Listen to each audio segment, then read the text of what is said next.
Alrighty, students, welcome to our history class, and glad to be joining with you today in this lesson. Today we're going to be covering chapter 15 in our medieval Europe. We'll be learning about Thomas Beckett. Alright, before we jump in, what is the first thing that we want to do? That's right, those that are saying it in their head or out loud, we want to review what we did last time so that we can continue to build upon what we were learning. So what did we learn about last time? There was a specific individual that we learned about. Remember, he was basically given the throne at age 2 because his father died, but his cousin took over, and then once this individual was old enough, at age 20, the people wanted him to rule as king. If you're looking on the screen, you probably could see a little clue. Henry II, right? So what did we learn about Henry II? Well, we learned that he was a good man, but also had a temper sometimes. We also learned that he implemented the court system, right? With trials and juries, and he put administrators in place so that the laws of the land were being administered correctly. There was a lot of chaos when he was growing up and when he first started reigning, and so he wanted to bring order to the land, and so he put together the court system. He also made some changes to make himself more powerful. We learned about how he would fight those that would be too greedy or would want power, and he wanted to suppress those that might in the end try to overthrow him. Okay, so during this chapter we are going to learn about Henry II appointed a strong-willed man. Can you guess that man's name? Well, if you look at the chapter heading, Thomas Beckett. So we're going to learn about Thomas Beckett. So he was appointed to a position of great power.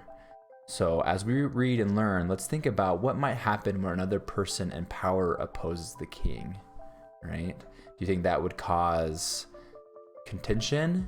Do you think that would make things run smoothly? Or do you think that could also cause some problems? All right. We will also, some of the focus objectives for this lesson is you'll be able to describe the role of Thomas Beckett in Henry II's reign. So we're going to learn, like we know, Thomas Beckett. We're going to know and understand the circumstances of Thomas Beckett's death. And then as always, we're going to have some vocabulary words to learn the definition for. And remember, you can get extra credit in history by creating your own sentence and submitting it in the text entry box that goes along with this video lesson.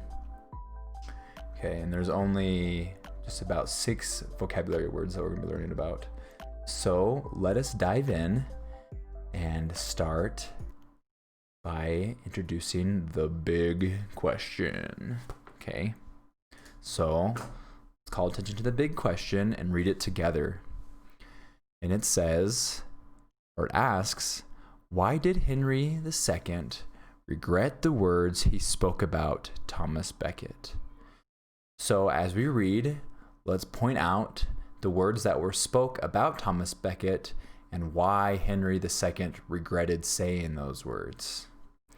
All right, so let's start and look for those answers and learn the vocabulary words. So make sure you're following along, either reading in your mind, reading out loud to practice reading, and following along. So a hardworking man, Henry II depended on a group of trusted advisors to help him run his large kingdom. The one he relied on most of all was named Thomas Beckett. Beckett was not born into a noble household. He was the son of a merchant. Beckett became a priest, and through hard work and intelligence, he began to rise through the ranks of the church. Just like today, right? We can learn and rise in the ranks of companies or in school by hard work and learning. At the same time, he also began to work his way up in the world of politics. In 1145, one of the first acts of the newly crowned King Henry II was to appoint Thomas Beckett to the job of Chancellor. The Chancellor was the king's highest advisor. So Thomas Beckett is now the king's highest advisor, so in a position of power. Let's look at this cool picture. Let's look at it before we read the caption and kind of just get a glance and think about what this picture might be. Who do you think these two people are?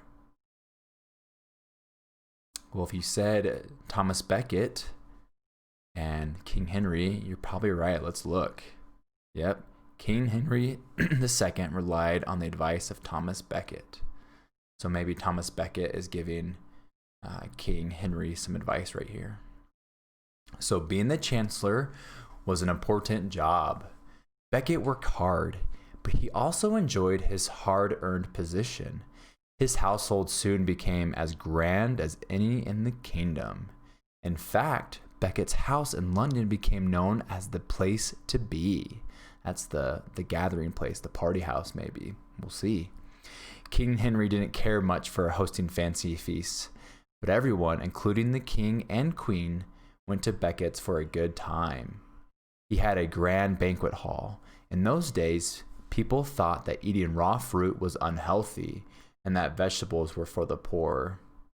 They would learn their lesson, right? So for the rich, meals consisted of meat, poultry, and bread. These nobles didn't just dine on chicken and roast beef. The plates in Beckett's household carried cook starlings, seagulls, herons, and storks. Sounds like a lot of birds. Peacocks were roasted and presented with their spectacular tail feathers.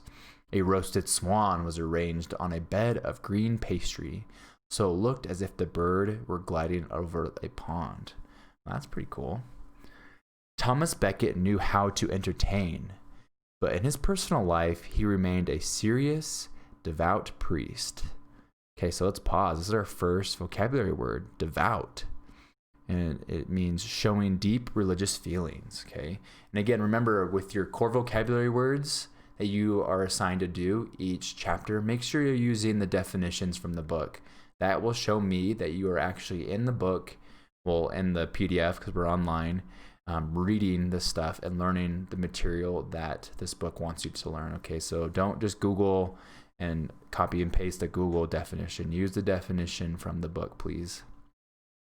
All right, so continue to read. He also worked hard at his job, helping King Henry bring order to the kingdom. Okay, so we just learned about how Thomas Beckett loved to entertain and throw fancy parties with fancy dinners with different types of birds, basically. That's what it looked like.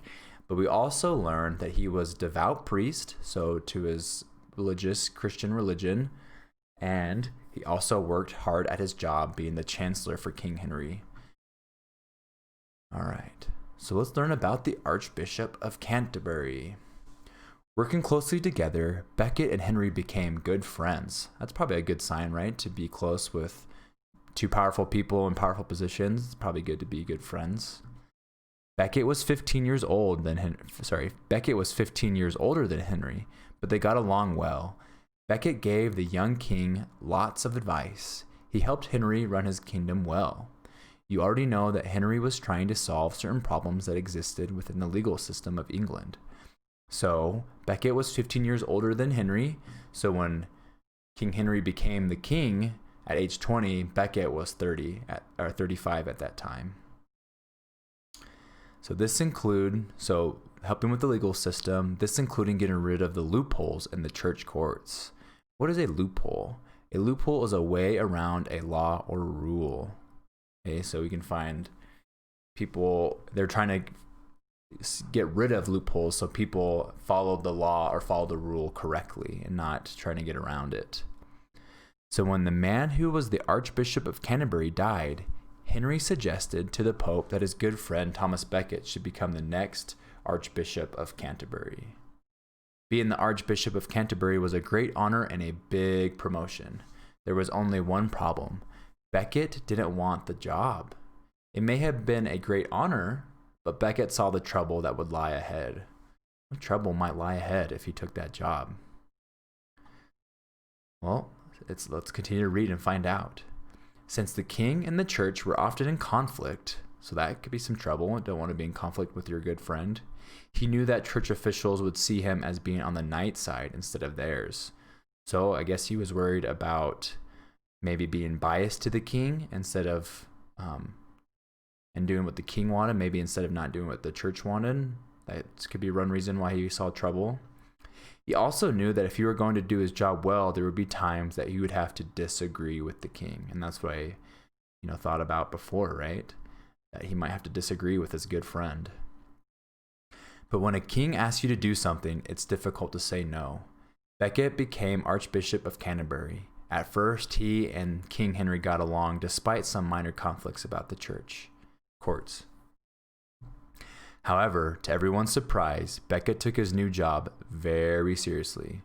I don't know why that was a surprise. We knew that he worked hard as chancellor. Probably would have thought he would have worked hard as archbishop. But I guess to a lot of people, it was a surprise. Most people did not know about the serious side of Thomas Beckett. Now they saw who he really was. The big parties and banquets came to an end. Beckett put aside his fancy robes and furs and wore simple clothes and coarsely woven shirts. He spent a lot of time praying, meditating, and studying the Bible. So a big shift in Thomas Beckett's personality and his actions. So here's a picture of Thomas Beckett, let's say on the right, being the archbishop. He took that archbishop very seriously. Oh no, so now we're going to learn about some trouble and tragedy. So King Henry was surprised by the change in his friend's behavior, but he grew truly alarmed when Beckett opposed him on questions about the role of the church in the legal system. King Henry proposed a new law that took a great deal of power away from the church courts and gave it to the king, which is interesting, right? Because the Pope was the one given the power to promote a king or emperor, right? And so now he's trying to take some power away. Henry let Beckett know that he expected him to support the new law. Instead, the archbishop opposed the king. Trouble is arising. Hot-tempered King Henry was enraged at the actions of his former friend. This was the beginning of a feud that, thanks to Henry's bad temper, kept getting worse. Okay, so a feud is a long and bitter argument. So maybe you've been in a feud with a friend before, or maybe with your parent or guardian. Maybe it wasn't really a feud because maybe it didn't last too long, but this feud was a long and bitter, so a lot of hard feelings, bad feelings towards one another. Henry charged Beckett with disobeying the law. He took some of Beckett's lands away. Beckett felt so threatened that he left England secretly and spent a few years living outside the country. Twice they tried to end their conflict, but again and again they quarreled, or they fought. Eventually, the Pope ordered the king to end his quarrel with the archbishop or face excommunication. Sounds like a strong word, so let's learn what that is. Excommunication is a punishment given by a high-ranking religious official saying that a person can no longer be a part of the church. So, if the archbishop did not end the quarrel with his king, with King Henry, he would be excommunicated or he would have to leave the church. Henry gave in because he could not risk the anger of the Pope.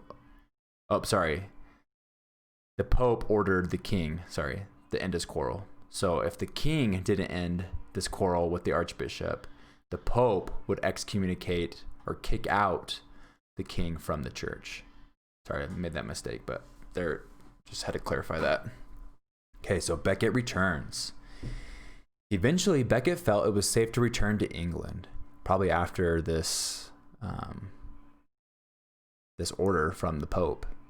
The feuding was not over, though. Shortly after he returned to England, Beckett excommunicated some powerful nobles who were friends of the king. So Beckett kicked out some people from the church who were friends with the king. Henry was furious. One night in December of 1170, Henry was at a castle in Normandy. In a fit of anger, he cried out, "Will no one rid me of this upstart priest?" No one really knows what Henry meant by these words. Were his words simply an expression of anger? Or did Henry really want to be rid of Beckett? Are these the words that he might later regret? It so happened that 4 young knights, hot-headed and eager for the king's favor, heard the king speak. They took his words as a serious call for action. What are they going to do? Slipping out of the castle that night, the knights found a boat to take them across the English Channel. At the cathedral in Canterbury, they found Beckett conducting a religious service. Oh no. Let's look at this picture. If we look at this picture, can we guess what might happen? These look like knights. These look like the Archbishop. What's going to happen? Let's read on. The heavily armed knights expected Beckett to be afraid and to beg for his life. Beckett did not run. He only began to struggle when the 4 men tried to drag him out of the cathedral. He declared himself, "Ready to die for my Lord." And then the knights killed him right there in the cathedral. Wow. So reaction. The murder shocked all of Europe, but few were more upset by the crime than Henry himself. Just as Beckett himself had done on becoming archbishop, Henry removed his fine clothing and dressed in sackcloth, an uncomfortable cloth made of coarse fibers. He poured ashes over his head. Like dressing in sackcloth, this was a way to show sorrow. He refused to eat or sleep. Finally, he made a pilgrimage to Canterbury. So a pilgrimage is a journey undertaken for a religious purpose. So he's traveling to Canterbury for a religious purpose. When he was 3 miles from the cathedral, he got off his horse and removed his shoes. The king walked the last 3 miles barefoot. Ouch. By the time he arrived, his footsteps seemed to be covered in blood, for his tender feet being cut by the hard stones. A great quantity of blood flowed from them onto the ground. 3 years after his murder, Beckett was made a saint by the church. His tomb in Canterbury Cathedral became the most popular shrine in England. Okay, let's pause right there. Beckett's tomb became a popular shrine. What does a shrine mean? Well, if we look at our definition, let's read it together. A place considered holy because it is associated with a religious person or a saint. So it's a shrine, a holy place, because this person was a saint. So he became a saint, his tomb became a shrine. Henry was rid of his upstart priest, but he had also lost one of his closest friends. Yet Henry would find even more trouble before his rule finally ended. This time, the source would be someone who was even closer to him than his old friend, Thomas Beckett. All right, guys, that is chapter 15. Hope you've been enjoying learning about Thomas Beckett this week. Let us, like I like to do, help review the big question, okay? What does the big question say? It says, why did Henry II regret the words he spoke about Thomas Beckett? Okay, so we learned some words that Henry II said, but did he actually really mean those words?